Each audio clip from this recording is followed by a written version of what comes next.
alvirrubro, motivos de festas em nossos corações. O teu presente diz tudo, trazendo à torcida alegres emoções. Colorado, dias em celeiro, teus astros cintilam no céu sempre azul. Vibra o Brasil inteiro, o clube do povo do Rio Grande do Sul.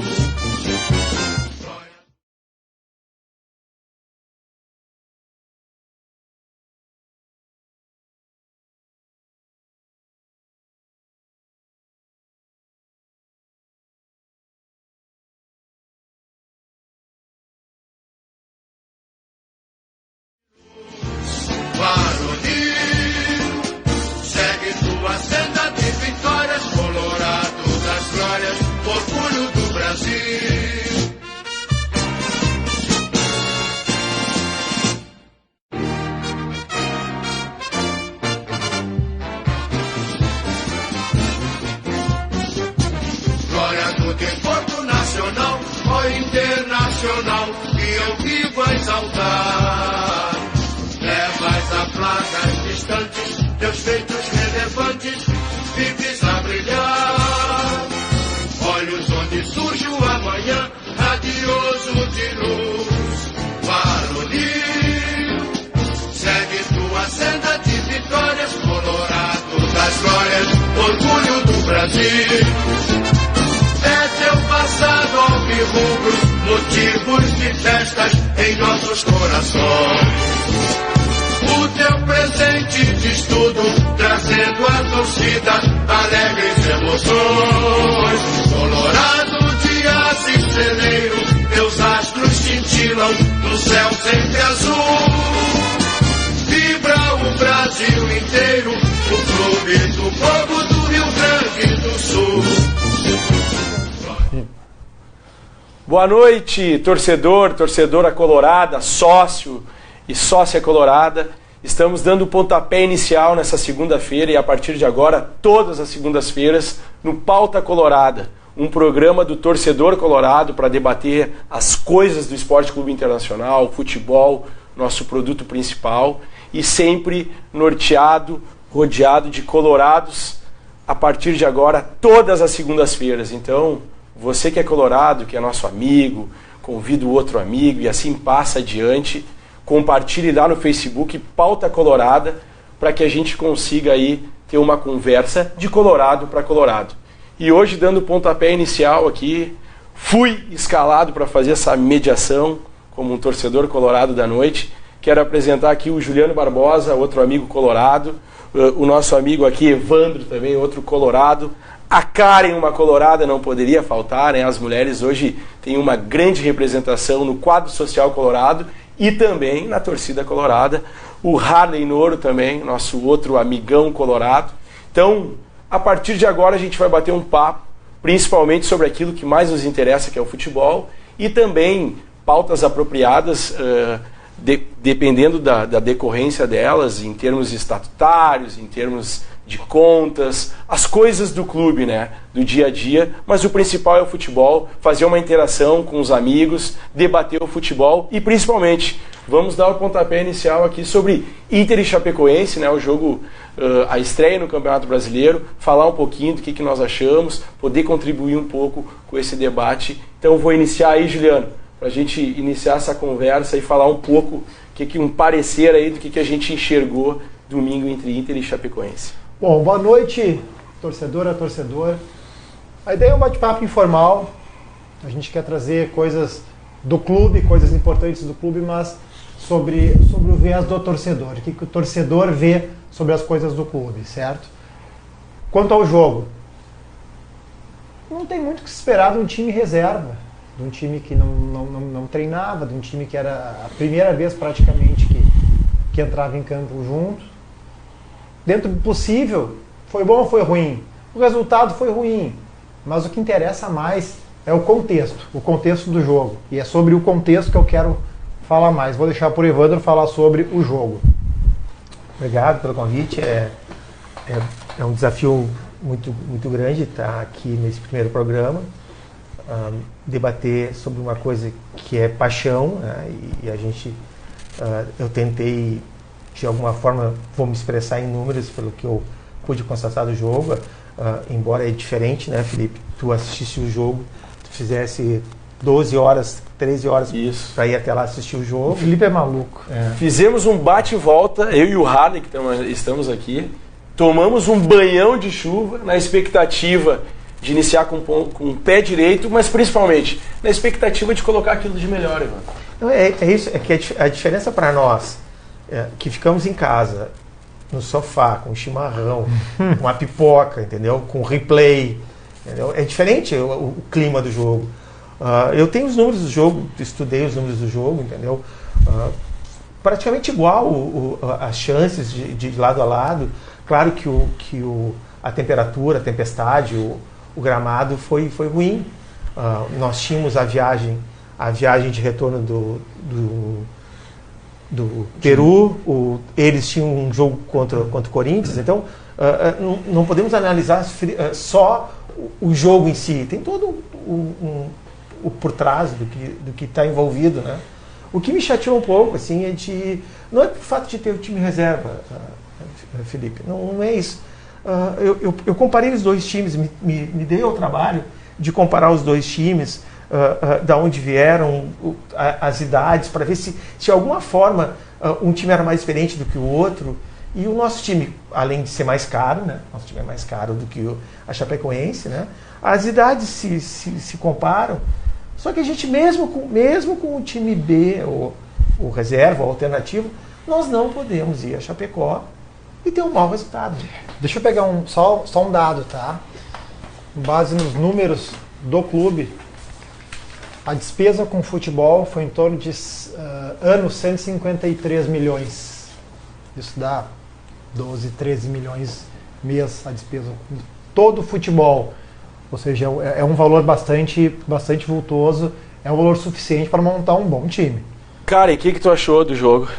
Boa noite a todos. É um prazer estar aqui com vocês, participando dessa primeira live. Obrigada pelo convite. Eu achei o jogo horrível, né? Eu, olhando de casa, no meu conforto ali da minha casa, já estava indignada. Imagino vocês tomando aquele banho, né? Vendo aquele jogo. Eu acho inadmissível um time jogar com 10 reservas. Apenas o Lomba como titular, né? Se o Inter quer ser um time campeão, ele tem que jogar para vencer todas as partidas, né? Eu quero muito ver o Inter campeão brasileiro. Eu não vi ainda o Inter campeão brasileiro, né? É o que falta ainda. Então... Não é tão novinho assim, 92 tu já assistiu 92. Eu também não assisti, o único título que eu não assisti do Inter. Campeão brasileiro. Eu também, cara, o único título que eu não assisti foi o Campeonato Brasileiro. Campeonato Brasileiro, todos os outros. Eu sou tricampeão. Eu sou tricampeão, mas eu não vi nada. Quero ver, na verdade. Mas tu não estava? Eu fui aos 3 campeonatos. Eu estava no estádio nas 3 decisões. Que privilégio tiveste. E é este mesmo privilégio que eu acredito que tantos e tantas coloradas querem ter. Sim. Por isso que eu digo, o Inter tem que jogar sempre com o time o que ele tem de melhor. Mas, Kai, olha, desculpa. Não, vamos lá, aqui é um bate-papo aberto. Sobes, Neilton, Potker e o Alves que entraram. Só nesses 4 jogadores é praticamente o plantel todo a gente não pode ir a Chapecó. É o 5º jogo em Chapecó, a 5ª derrota, fizemos um gol. Tomamos 11. E eu não entendo por que o Sarrafiore nunca entra. Por que ele está sempre... Né? Essa é uma questão muito boa que a Karen está colocando. Por exemplo, assim, o Sarrafiore é o plano... Nós temos 2 meias só no grupo, D'Alessandro e Sarrafiore. E os 2 meias, um já não consegue, né, dar o mesmo empenho físico, não consegue complementar os 90 minutos. E a segunda opção é o Sarrafiore, que tem 21, 22 anos, isso, né? Então o Sarrafiore não precisa ser poupado, é um jogador que tem que ter continuidade, os jovens precisam de continuidade. Então são essas questões que a gente coloca em pauta para avaliar. Harley, o que tu achou aí do jogo? Mas antes que eu adentre na questão do jogo, o nosso boa noite, porque nós temos muitos internautas que nos acompanham de diferentes regiões do país e tem gente fora do Brasil com desejo de escutar uma conversa, um bate-papo diferente sobre as coisas do Inter. O pessoal que esteve conosco, inclusive na torcida lá de Ampères, do Paraná, o Luiz Henrique, o grupo deles estão nos acompanhando hoje à noite. Essa é a maravilha do nosso coloradismo. Nessa nossa odisseia de nos deslocarmos de Porto Alegre a Chapecó, de tomarmos todo aquele banho de chuva com tempestade. Quem acompanhou algumas cenas pela televisão viu que todo o material da CBF que estava ali foi levado pelo vento. Água, o vento era um vento que nos agredia com chuva de todos os lados. E eu aproveito esse contexto do tempo, do clima que nós enfrentamos, da odisseia que a gente fez para falar do jogo. Porque nós sentimos e percebemos as pessoas à nossa volta, a torcida, que inclusive acabou enfrentando filas homéricas para entrar. Por causa do número limitado de catracas, da impossibilidade de entrar no estádio com bandeira, com faixa, com material do pessoal da música. Que até nós devemos nos manifestar, eu acho que vou fazer isso com o Inter, para que haja uma reciprocidade aqui. Que a torcida da Chapecoense também não entre com seus materiais no nosso estádio. Nós, de uma parte, fomos desrespeitados lá, como sócios, como torcedores do Inter. Mais de 3 mil pessoas. Esta parte maravilhosa contrastou com aquilo que a gente viu em campo. Com aquela disposição do Inter mesmo. Eu digo que é uma disposição do Inter, porque eu não vou dizer que o responsável por aquilo é o Odair, por exemplo. Muita gente fala do Odair, mas o Odair não é uma pessoa sozinha. Eu, como colorado, e os colorados que lá estavam, nos frustramos. Porque nós esperávamos, num contexto no qual o Inter celebra os seus 40 anos do Tri Invicto, nós esperávamos um Inter com um propósito de entrar e com um fardamento de Tri Invicto iniciar o campeonato com o pé direito, vencendo, e era isso que nós esperávamos. Até para corroborar, a gente tem em cima disso, essa avaliação, depois a gente tem os lances do jogo aí, a gente tem a carta, e eu acho que é fundamental nós partirmos do jogo de domingo sobre a avaliação da carta. Até eu quero fazer um manifesto que a gente teve a camisa aqui, quero trazer a camisa até, a gente tem a camisa aqui, ó, dá para dar um close aí na camiseta, tá aqui, ó, a nova camiseta. A gente teve o lançamento da nova camiseta em alusão, Harley, tu pode até me ajudar, aí aos 40 anos do título invicto. E eu, seduzido, automaticamente seduzido por essa camiseta, eu fui até a loja do Inter, comprei para toda a família, para a esposa, para o filho, para primos, com a questão do que o Campeonato Brasileiro é o campeonato que o Colorado mais tem a identidade de querer vencer, ele quer buscar o Campeonato Brasileiro, todos nós. Eu sou um colorado, por exemplo, a Karen também manifestou aqui, o único título que eu não assisti do Inter até agora foi o Brasileiro. E o Brasileiro é a nossa cara, né? A gente já foi tricampeão. E o que aconteceu? A gente teve uma carta de manifesto linda da Nike, fazendo toda a alusão à valorização dos 40 anos do título invicto. Então, o torcedor colorado ficou mobilizado, comprou a nova camiseta e sabia que o Inter estrearia contra a Chapecoense no sábado, estrearia o novo uniforme, estreou. Então, toda essa engrenagem, toda essa motivação passou a cada um de nós. E isso não se transmitiu no departamento de futebol de cima para baixo, porque o Inter não tem uma partida decisiva na quarta-feira, o Inter joga o Campeonato Brasileiro, mesmo que estreou no domingo. Então, o Inter não jogaria com o River a matar, né, como se diz no jogo da Libertadores. Então, por que não começar com o pé direito, até para corroborar com a campanha que foi lançada na semana? Felipe. Com a carta manifesto, com o lançamento das camisetas.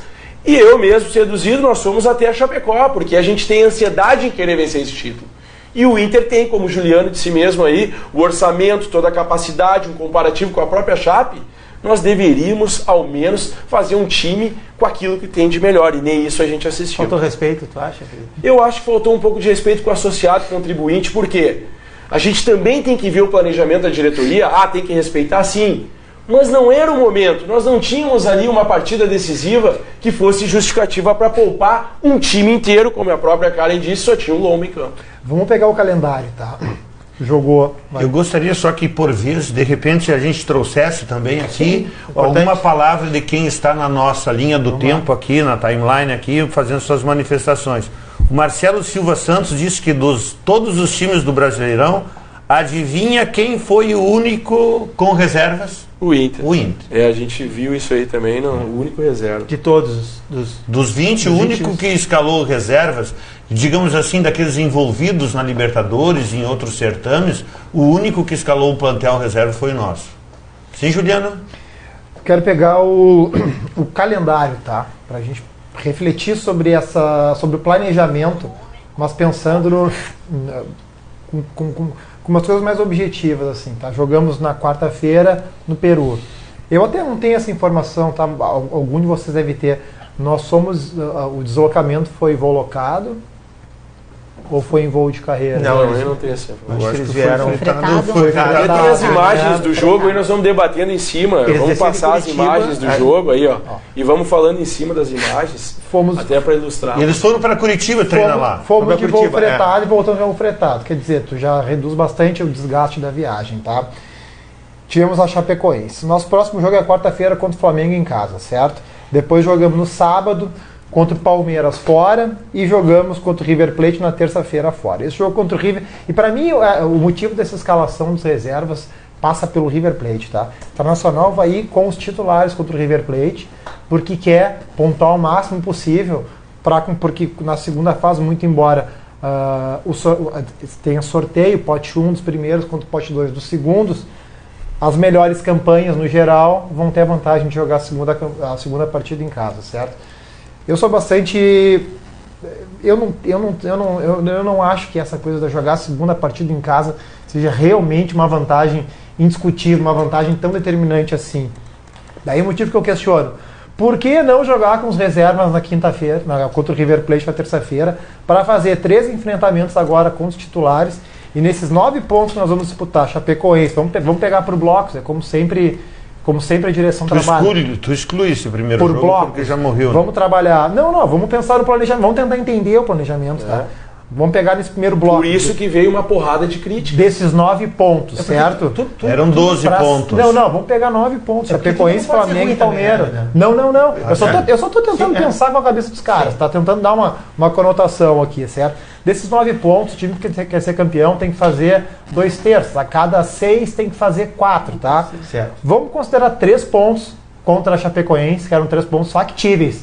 Eram 3 pontos bons para fazer. Nesses outros 6 que a gente vai disputar, Flamengo em casa e Palmeiras fora, vamos considerar que a gente tem que ganhar outro jogo, que seria o Flamengo em casa, e empatar com o Palmeiras fora. O que é difícil, o que perder com o Palmeiras seria um resultado normal. A gente empatou no ano passado, a gente empatou com o Palmeiras lá e empatou aqui, né?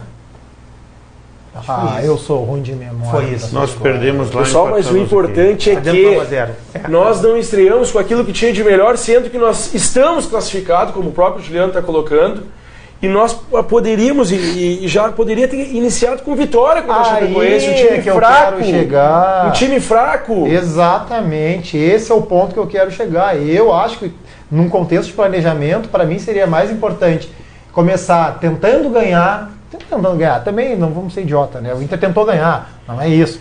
Começar com o time titular com mais chance de ganhar, já pontuando, e talvez não ganhar esses pontos contra o River Plate, não ficar entre as 3 melhores campanhas da Libertadores, mas enfim, ainda assim, já começar com esses 3 pontos que a gente já está há quantos anos com o de pontos corridos? É a regra básica, cada jogo é fundamental na campanha. Sobre a classificação na Libertadores, como Colorado, eu estou ali atento aos potes e aos pontos.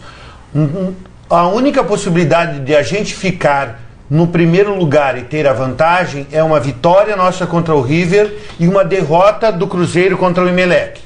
Bom, o Cruzeiro... Tu fala para ficar com a melhor campanha. Da Libertadores, é disso que eu estou falando. Por superstição, a melhor campanha não ganha. Não, mas ser independentemente da primeira. Mas então, se é independente, então nós deveríamos pensar que nós somos os primeiros do grupo, nós vamos estar no pote 1, nós podemos pegar qualquer bronca. Então eu não sei por que, iniciando um campeonato como este, e agora vejam a transferência de responsabilidade que se deu, porque nós não ganhamos da Chapecoense lá, os titulares são constrangidos a vencer o Flamengo. E a gente já fica na obrigação. Na obrigação. Contra o Flamengo. A corda esticada. Na Copa do Mundo. Entende? E se nós perdermos, que eu não creio que isso aconteça, porque a torcida, nós torcedores, vamos estar lá para empurrar a bola para dentro, nós ficamos numa situação delicada, porque o nosso próximo confronto é o Palmeiras lá em São Paulo.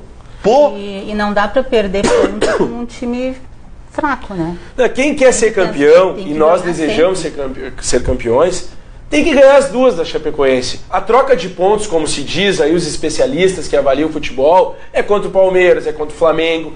Então, assim, ó, a gente tem que passar uma borracha, a gente tem um consenso aqui como torcedores, que a diretoria errou nesse início de planejamento, principalmente pela mobilização de marketing, principalmente pela alusão da nova camiseta, enfim, mobilizou seu torcedor, e muitos dos torcedores de Erechim, Francisco Beltrão, interior do Santa Catarina, que nós estávamos lá abaixo de chuva, todos indignados em não nem colocar aquilo que tinha de melhor. Nós estávamos lá no pré-jogo, os jogadores titulares estavam aquecendo naquela chuva.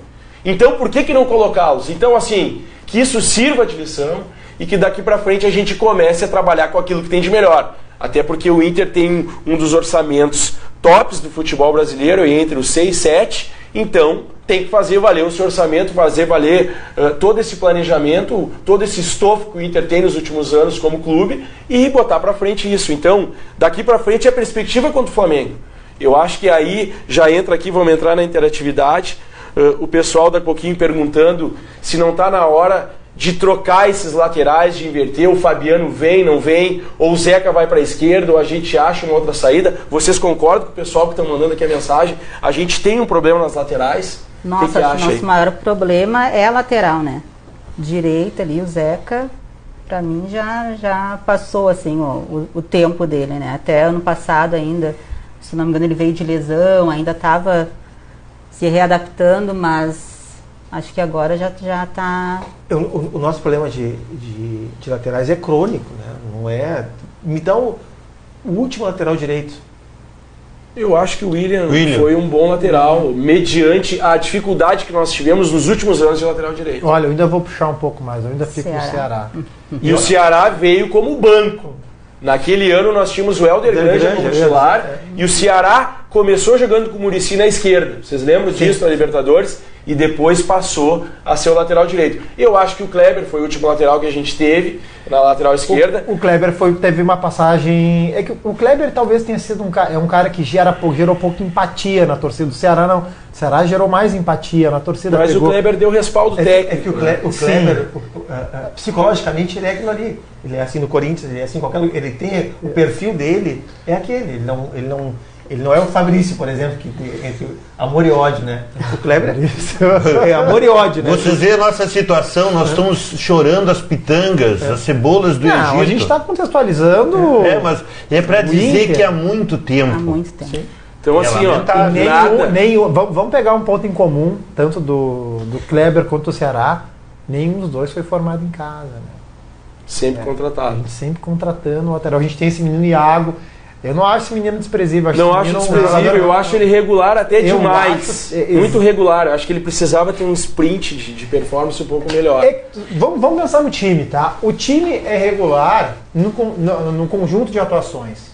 O Inter, desde outubro do ano passado, perdeu bastante o vício do futebol, mostrando um jogo regular, um jogo mediano, e isso me preocupa. Isso me preocupa demais, que o trabalho do Odair já tá numa segunda etapa, onde já deveria ter um pouco mais de progressão, e me parece que estancou. E isso me preocupa muito, muito, muito.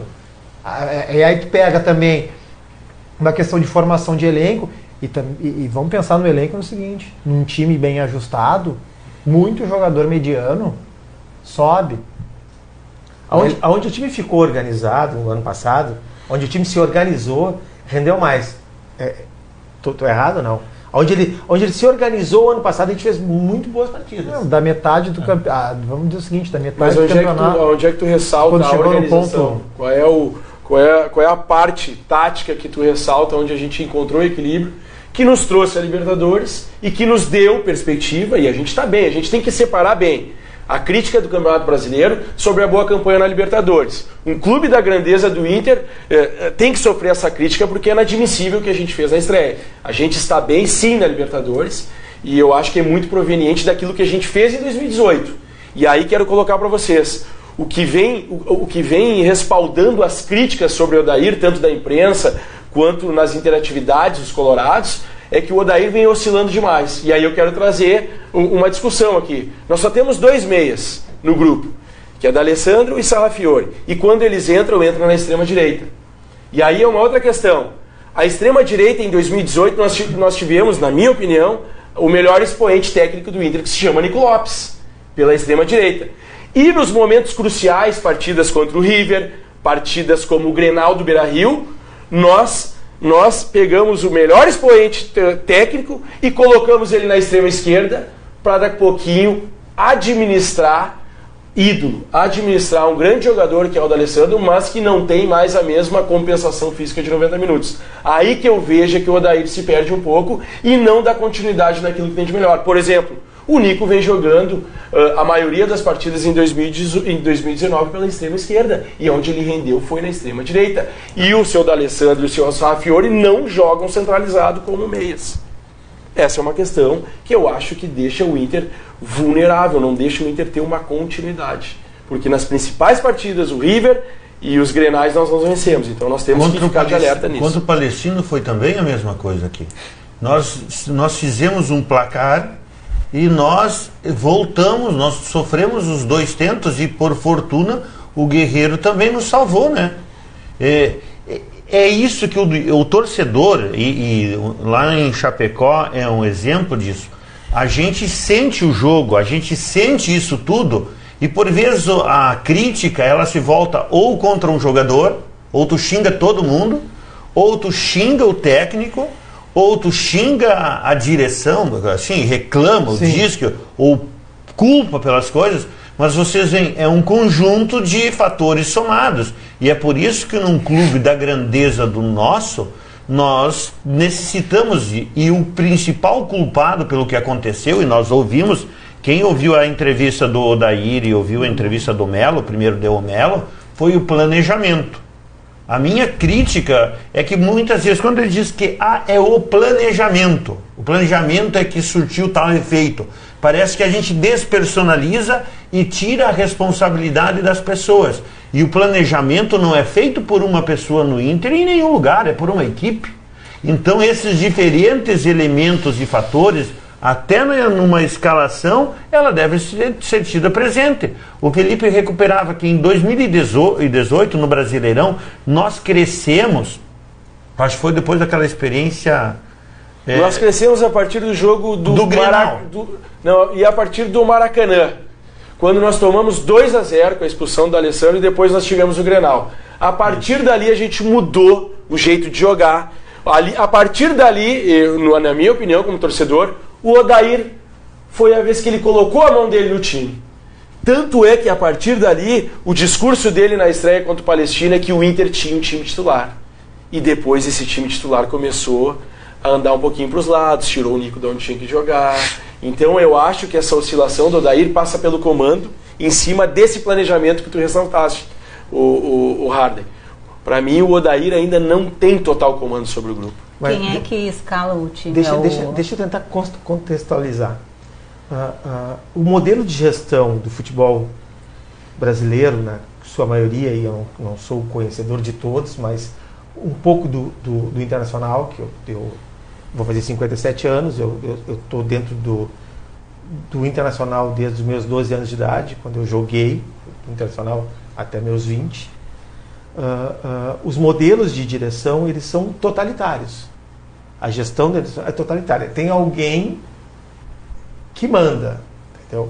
As outras são peças que compõem o... Entendeu? Eu vejo que o Odair, como ele não tem expressão e ele foi alçado a treinador, é uma excelente pessoa, um excelente caráter, um cara agregador, um cara que conversa aberto. E tem boa leitura de futebol. Tem boa. Não, mas ele tem boas escolas. Ele foi um cara que ficou sempre auxiliando e aprendendo. Só que assim, no momento que se está aonde ele chegou, por mérito dele e pela construção dele, mas o poder dentro do vestiário é totalitário. Tem uma pessoa que comanda isso. E ela comanda não só o vestiário, como ela comanda mesmo na base. Uma decisão na base. Ou não tem quem comanda, né? Evandro, eu vou te dizer a minha opinião para generalizar aqui. Essa era a minha eu não pergunta. encontro o comando. Essa é a grande. O Inter é um vulnerável, tu não sabe quem é o comando. Porque se tivesse comando, teria linha. E quando tu oscila num planejamento assim que ficou nítido, de tu estrear no Campeonato Brasileiro sem ter uma partida seguinte decisiva, isso mostra que está um pouco perdido. Acho que teria uma leitura muito mais concreta se tivesse comando. Não, eu discordo. Eu acho que quem tomou decisão é essa pessoa que comanda, tomou decisão errada. Mas e quem seria essa pessoa? Para mim é o vice de futebol. Eu ia fazer essa pergunta, se era quem a decisão comandava. é do vice. O vice, ele toma a decisão ali, e se tiver que trocar um treinador na base, ele que escolhe. Não é o gerente da base que escolhe. Vocês querem um dado para botar mais um pouquinho? Condimento? É uma lenhazinha Nessa fogueira? Só eu vou largar e vou sair também, tá? Desde que começou a gestão Medeiros, o Melo acompanha o Medeiros desde então. De todos os treinadores trocados, o Melo se manteve. E é mais ou menos um histórico, que na medida que se troca o comandante, o técnico, bem, um pouco antes ou um pouco depois, se troca também comando de futebol. Uma coisa vem mais ou menos junto com as outras, junto com a outra. E o Melo segue. E vamos além. E jamais prestigiado. Ele segue firme no cargo. O cargo é dele, não tem aquela... Porque quando chega naquela pré-fritagem do cara, está prestigiado. Nunca chegam nele. Não. Mas é aquela coisa, né? Ou o treinador aceita, como está agora, né? Ou ele é descartado, né? Então, eu acho que o Odair é isso, né? Ele mais aceita que o Odair é mais submisso ao sistema do que a filosofia dele e o comando dele sobre o futebol. Não, vamos fazer uma elogio à direção. Eles têm muita coesão, tá? Política, muita coesão administrativa para tocar o trabalho assim, porque já tomaram muito pau e seguem firmes, abraçados no trabalho. Isso, de certa forma, não me incomoda isso. Me incomoda outras coisas, tá? Essa coisa quem manda, quem não manda, também, isso aí.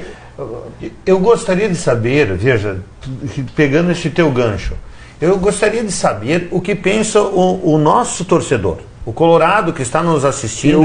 Eu vou ler aqui, Rádio. Já estamos com 30 minutos de live e tem aqui, nós estamos numa média de 40 pessoas assistindo ao vivo aqui, muita gente. Se vocês puderem aí pegar os telefones também, puderem me ajudar a ler, porque senão não vou conseguir ler todas aqui. Cris Soares, torcedora de Porto Alegre, assistindo. Rodrigo Ferreira, La Rosa, torcida colorada de São Paulo aqui assistindo. Valeu, grande Rodrigo La Rosa, esse aí é o segundo melhor de todos. Diego Burardi aqui também, um colorado que é conselheiro agora, encontrei ele lá em Chapecó, estava indignado como eu. Diego, dá uma cobradinha aí, porque todo mundo quer vencer. Esse discursinho de oportunista não vale, o torcedor quer ganhar sempre, né? E a diretoria trabalha para que a gente ganhe.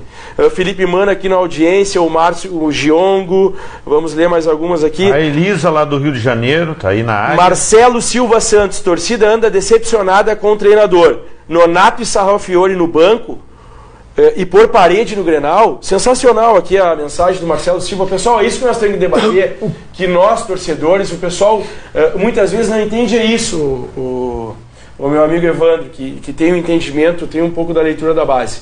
Para quem foi a Chapecó, teve uma coisa boa. O Nonato. O Nonato, para mim, é um jogador que pede passagem, e aí entra a avaliação do treinador cascudo e de um treinador muitas vezes submisso ao processo, ao sistema. Então, o que eu gostaria de dizer? Sarrafiori e Nonato têm espaço, sim, na equipe do Inter, mesmo que entrando aos poucos. E um deles tem que ser titular, que é a meia. a meia que a gente precisa, uma meia de transição, uma meia com mais vitalidade nesse sistema que tem recomposição. Então a mensagem aqui do Marcelo Silva Santos, pessoal, o que vocês acham? Essa é uma mensagem que toca no torcedor colorado. E os meninos da base, o Nonato, o Sarrafiore. Eu quero dar um dado, tá? Do time. Vou pegar time e banco, tá? Do jogo contra o Chapecoense. O Rodrigo Moledo, que é e não é base, né? Mas enfim, já voltou, mas vamos considerar ele como não sendo base agora. Deixa eu só te ajudar um pouquinho. Que assim, a captação, como a gente já discutiu isso, muitas vezes a gente traz o atleta na parte final. Isso, aí que eu quero chegar, vamos lá. Bom, aí que eu quero chegar. Roberto, o zagueiro, jogou ao lado do Everson Santos, tá? Nonato. O Roberto, eu confesso que eu não sei se já chegou pronto ou não. O Nonato chegou não faz tanto tempo, já chegou nessa nova... O Roberto também. Também, a gente até conversava sobre isso semana passada até. Do banco, Iago. E basicamente é isso. A formação é pouca gente. Vamos pensar, vamos considerar um time. Ok, vamos entrar com o time reserva.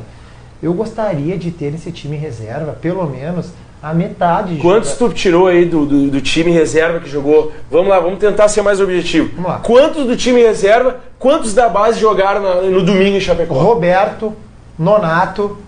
O Sarrafiore não dá para ser considerado base. Não. Ele já trouxe umidade de terra, mas para ser preparado para o time principal. Tá. Mas ele não tem 24. Ele foi da captação, como se chama. Não tem 24 meses. Então a gente tem quantos aí? Vamos pegar. E o Iago, que é nosso titular. Não, o Iago não jogou. Eu tô falando do jogo do time reserva. Sim, mas ele estava no grupo. Tava no grupo. Então nós temos 3 jogadores. Eu tenho aí, vocês têm que me cortar, porque senão eu vou falar. Por quê? O que acontece? Isso é política de gestão. Isso é política de gestão. Não adianta, tem que pegar e entrar. Mas aí tem propriedade da causa, isso tem propriedade para falar. Depois que nós ganhamos os grandes títulos, nós passamos de um clube formador, que nós tínhamos um planejamento de vender 2 jogadores por ano, de 2002 até 2010, tanto é que o Inter é o clube que mais formou jogadores na última Champions League, nos últimos 10 anos.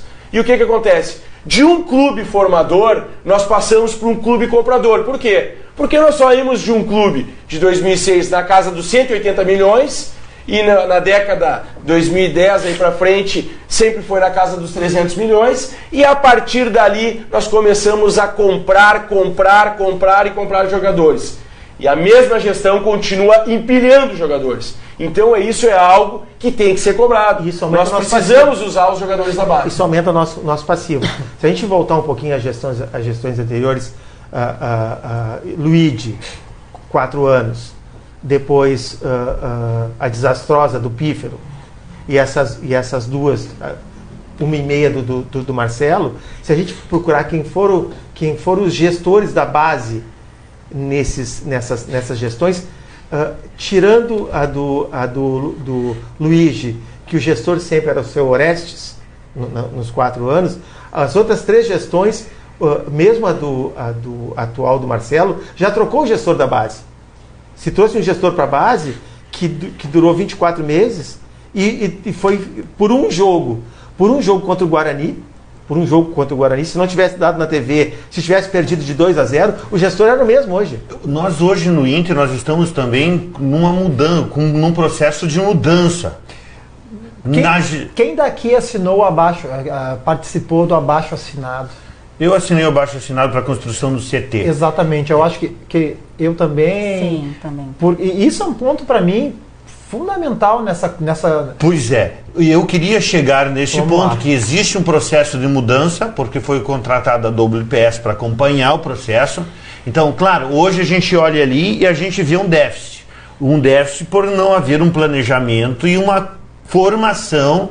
Eu entendo que de cada 3 jogadores que nós temos numa posição, o titular e 2 ali, um reserva e um suplente, que nós tenhamos no mínimo um emergente da nossa base. Mas isto é política, e aonde eu quero chegar? E como isso é política, nós torcedores e que queremos ver o time ganhando em campo, também necessitamos ter um olho nosso na gestão do clube. Porque a gente, por vezes, pensa que nós, como torcedores, temos que ter os 2 olhos para essa realidade maravilhosa que está aqui nos nossos fundos, que é o gigante, o campo, o futebol, mas nós, torcedores, devemos começar a refletir sobre os processos que se estabelecem dentro do clube e que depois repercutem naquela área verde lá.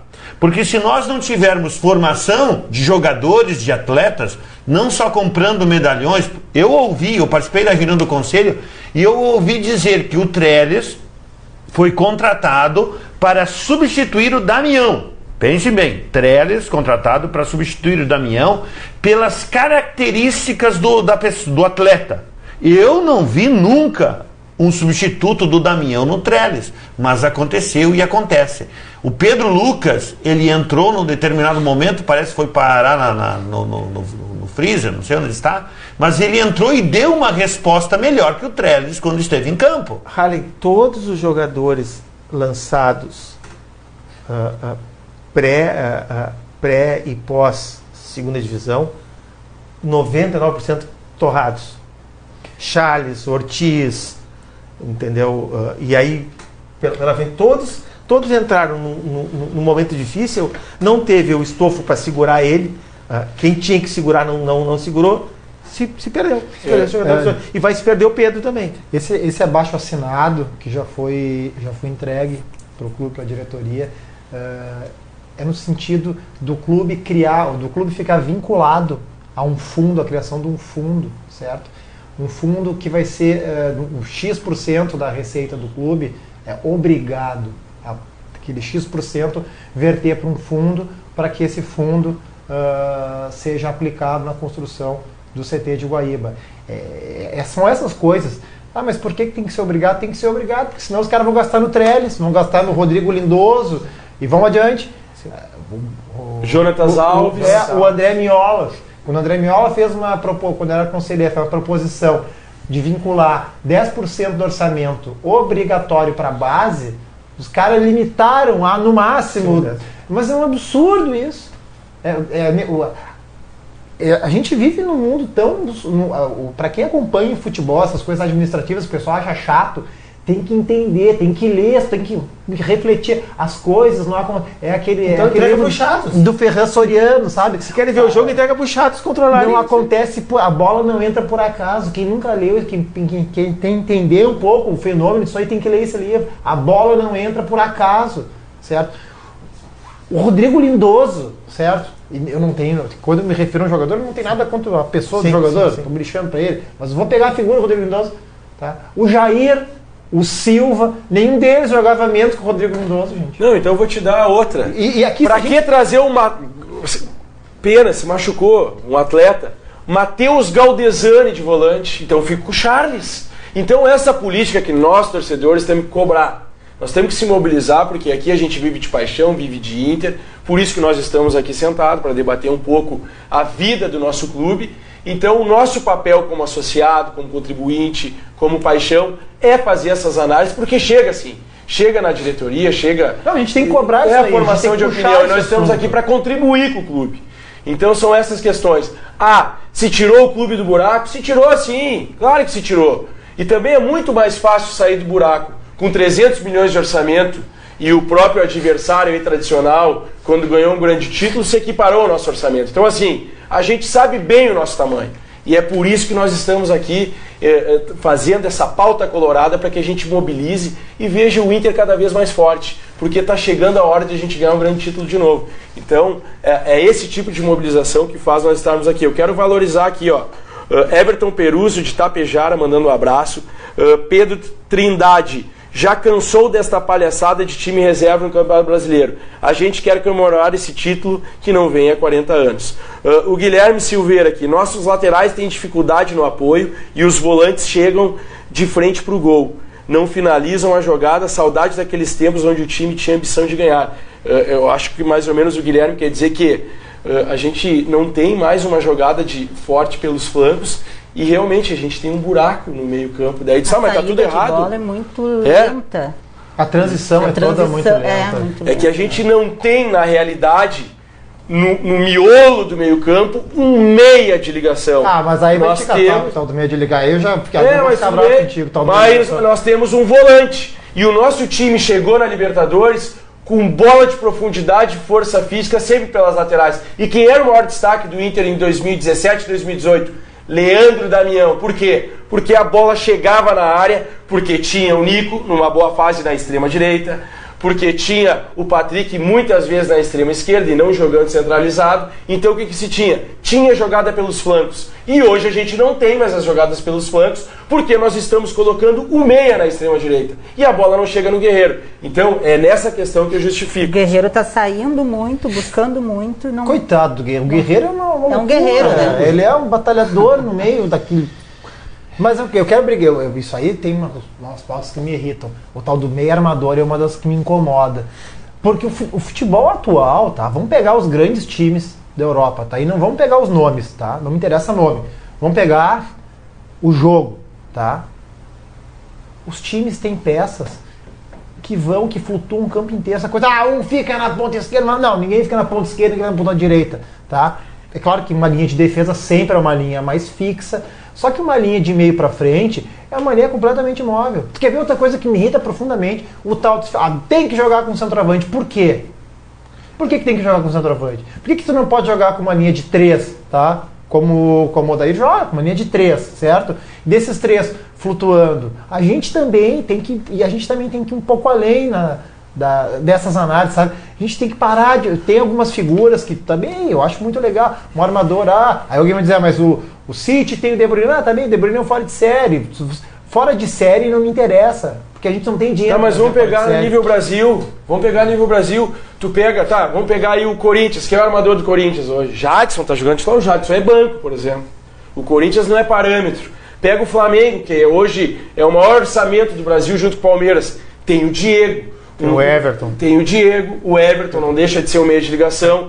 O Palmeiras tem o Palmeiras tem 5 meias que são titulares em qualquer equipe do Brasil, né?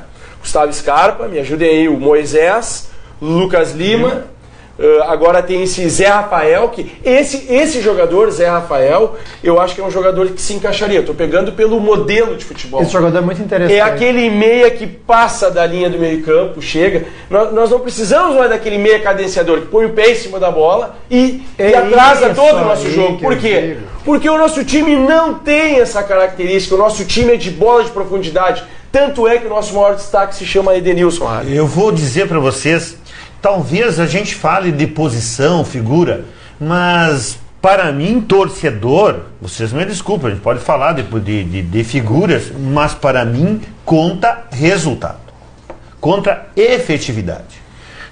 Nem sempre. Não, para mim contra efetividade. Te dou um exemplo. Eu vou dar um exemplo de efetividade. Tu vê que o time tem que progredir, tu tem que ver no campo. Mas a partir do que tu evolui? Senão a gente tu evolui, você... Deixa eu te dar uma pergunta, Palmeiras. Tu quer ser campeão como o Palmeiras? Não. Veja, do Midas, sabe? Não é assim. O Palmeiras gasta, faz um futebol parecido com o nosso. Só que tem mais qualidade individual. Vocês me desculpem, eu parto do pressuposto da minha realidade.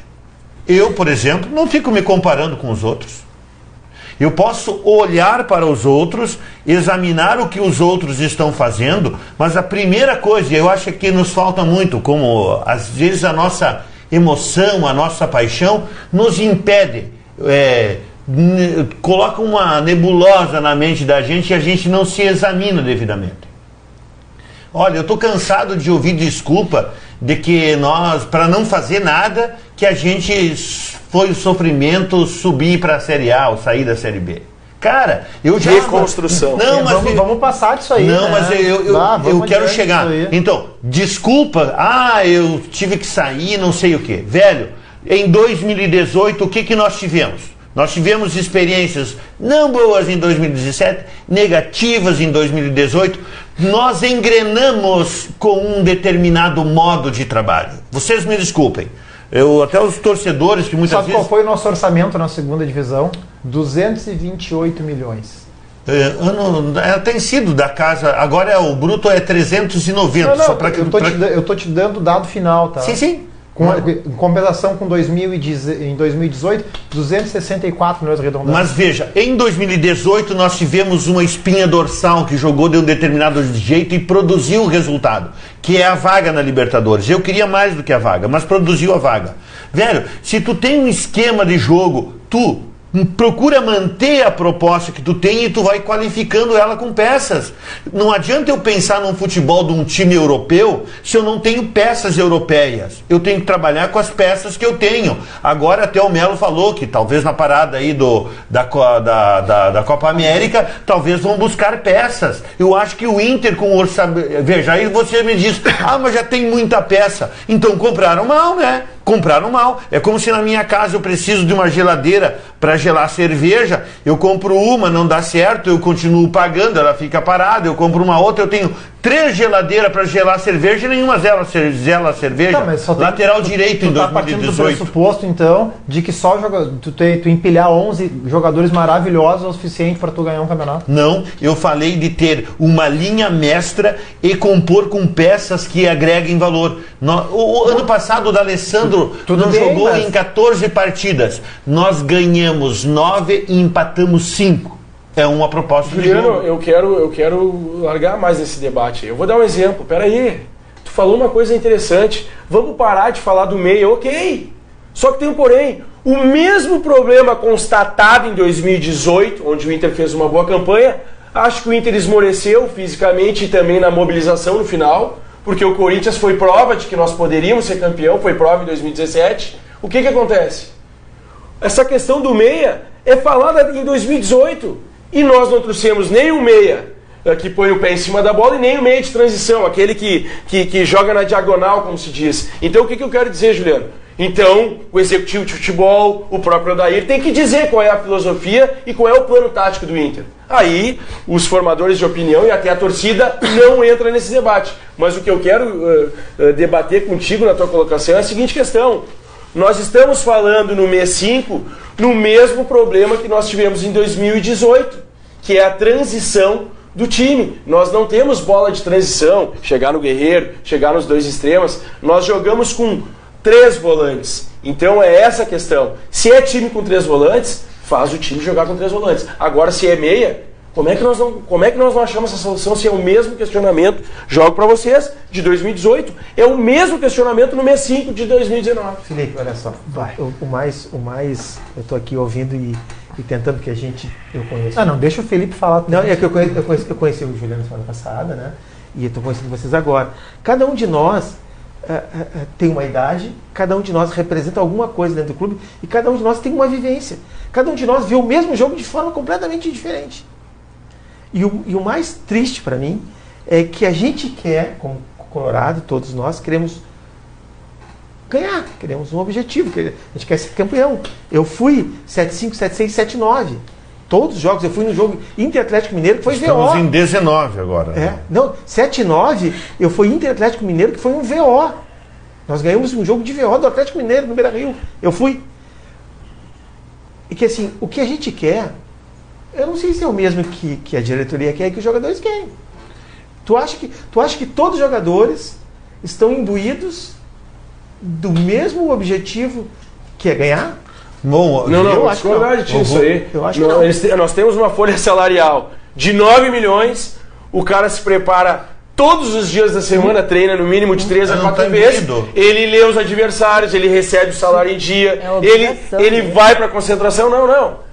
A essência do clube de futebol, principalmente na era da profissionalização, é vencer tudo. Tanto é que, vou compartilhar contigo, na década de 60, de 70 e de 80, o grupo de jogadores era composto de 22. Hoje é de 36. 25. Hoje é de 36. O Inter trouxe 5 jogadores ditos camisa 9 aí. Trouxemos só um meia que não joga. Veja, então nós estamos muito mal se a gente pensa que eles podem estar pensando em qualquer coisa. Claro que pode passar na cabeça de um jogador certas coisas, ou não estar nem aí, ou sair na noite, fazer certas coisas, ser motivo de ser afastado, por exemplo, pode ser. Mas aí, vocês me desculpem, para que tem gestão no clube?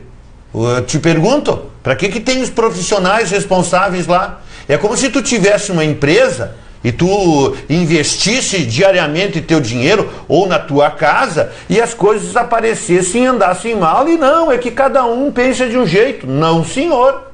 Vocês me desculpem, a grandeza do Esporte Clube Internacional pede um outro tipo de atitude. Chapecó, como é que nós não vamos para Chapecó para ganhar na Chapecoense? Por que a gente não vai lá decidido a ganhar? Primeiro eles têm vocês trouxeram o comparativo das folhas, mas não é por folha, é por ganas. Por ganas. Eu quero ser campeão da América, vocês querem, eu quero ser tri da América. E a folha é responsabilidade. Ou tu acha que as maiores empresas do Brasil elas não competem? Nós, como clubes de futebol, não somos os maiores, nós temos que estar sempre vencendo. Faltam 5 minutos aqui para acabar nossa live, eu quero fazer uma rodada aqui com todo mundo. O que mais o pessoal fala aqui na nossa live é a seguinte questão. E o Odair? Serve, não serve? Vamos com o Odair, não vamos com o Odair? Juliano, o que tu acha? O Odair segue, o Odair tem que ser cobrado, como todo profissional. Não existe uma opção melhor que o Odair livre no mercado. O Odair segue, firme, tem que ser cobrado. A dúvida é, tem alguém que saiba cobrar? Porque tem isso, né? Só vai saber mandar quem sabe fazer. Então, eu não sei se internamente, na direção, alguém vá... porque essas contratações lindoso, o Trellis, esse monte de coisa aí, isso não pode ser do Odair. Não quero crer que seja dele. Esse monte de jogador limitado que não agrega nada pro clube. Então sim, o Odair segue. Eu concordo, o Odair não é o culpado. O Odair não é o culpado. Quem gere, quem construiu esse modelo, que tem que ser responsabilizado. E não está sendo responsabilizado. Está tendo sempre uma nova chance. Está tendo uma nova chance. A gente tem que responsabilizar e tem que se cobrar do grupo que nós precisamos ganhar alguma coisa esse ano. Porque senão... Karen, o que tu acha? Segue também o Odair, mas precisa ter mais atitude. Precisa se responsabilizar mais. Né? Eu acho que ele deixa não, né? Como a gente falou ali, acho que quem manda ali é o Melo. Ele que coordena mais, ele que escala o time. Ele e a direção. Mas acho que o Odair continua assim, mas tem que ter mais firmeza ainda. Eu diria o seguinte, na noite do jogo contra o Aliança, ele se tornou, depois da meia-noite, o técnico mais longevo do milênio. O técnico mais longevo. Um trabalho ele necessita, sim, no Internacional. Isso para vocês verem como nós andamos, né? Necessitamos de continuidade, necessitamos de peças no tabuleiro para quem mexe as peças fazer as mexidas, necessitamos de cobrança de quem é responsável pela escalação do Odair. Quem escalou o Odair foi o Melo e o Medeiros. Eles são responsáveis pelo Odair. Não adianta nós jogar toda a responsabilidade, torcedor, nas costas do Odair, porque ele depende de um plantel que é colocado à disposição dele, não acredito que é ele que contrata, e ele também está submetido à direção do clube. Eu quero concluir também, porque faz parte da bancada, e até gosto aqui, o Vitor é um que eu discuto bastante, o Vitor Dalforno está nos assistindo. Grande Vitor. Falamos bastante de futebol, um outro coloradaço. O Vitor fala o seguinte, o Odair é responsável pelo time não jogar, e aí eu quero em cima disso colocar ele é também, responsável, tá certo? Aí eu quero colocar a minha opinião. Eu acho que o time eu não consigo enxergar um trabalho com frutos. Que esse programa não dê certo, a culpa é do Felipe. Eu não consigo enxergar um programa, tu me confundiu. Um trabalho não dar certo sem ter uma continuidade de convicção. Eu acho que o Odair tem que ficar, mas o Odair tem que seguir as suas convicções.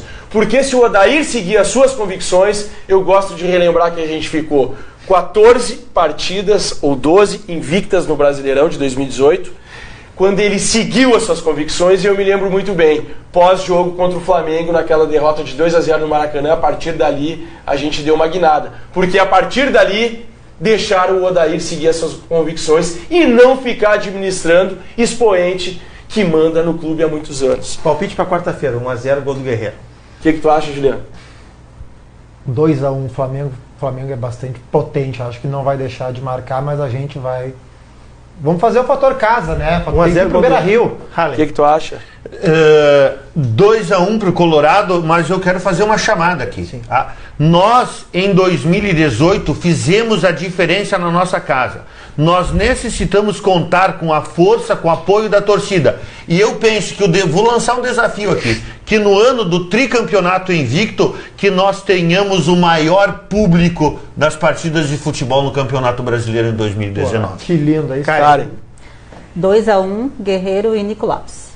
Eu também, eu acho que nós vamos ganhar de 2-0, vamos ganhar bem, porque o Inter vai repatriar aquilo que deu certo no Beira-Rio, um futebol de profundidade, com o Sarrafiore, com o Patrick, com o Edenilson, com o Dourado, com o Guerreiro. Acho que nós vamos ganhar. Nós estamos chegando ao final aqui da live, completando 1 hora de live, para lembrar vocês, pessoal, colorados e coloradas, sócios e sócias coloradas. Estaremos aqui todas as segundas-feiras, a partir das 9h30, né, para conversar. Colorado para Colorado, de Colorado para Colorado, www.facebook, pauta colorada. E assim, participe, mande sua mensagem e peça para ser convocado aqui. Vamos trazer mais colorados, vamos inchar isso aqui.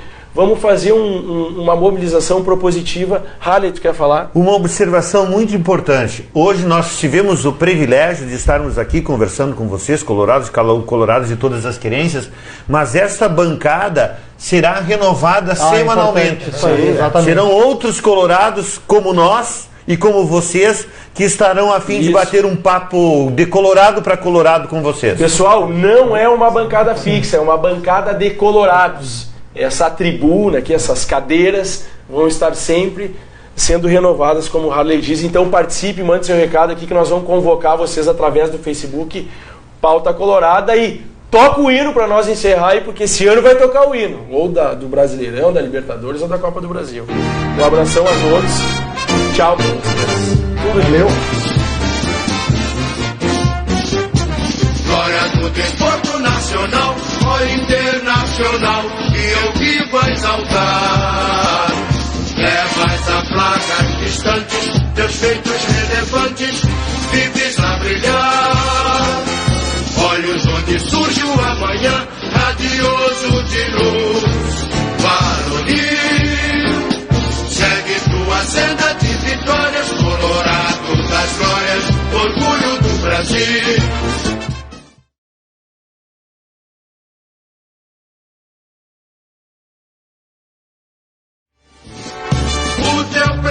Diz tudo, trazendo a torcida, alegres emoções. Colorado, dia de estreleiro, teus astros cintilam no céu sempre azul. Vibra o Brasil inteiro, o clube do povo do Rio Grande do Sul. Glória do desporto nacional, ó internacional, que eu vivo a exaltar. Levas a placas distantes, teus feitos relevantes, vives a brilhar. Olhos onde surge o amanhã, radioso de luz, varonil. Segue tua senda de vitórias, Colorado das glórias, orgulho do Brasil.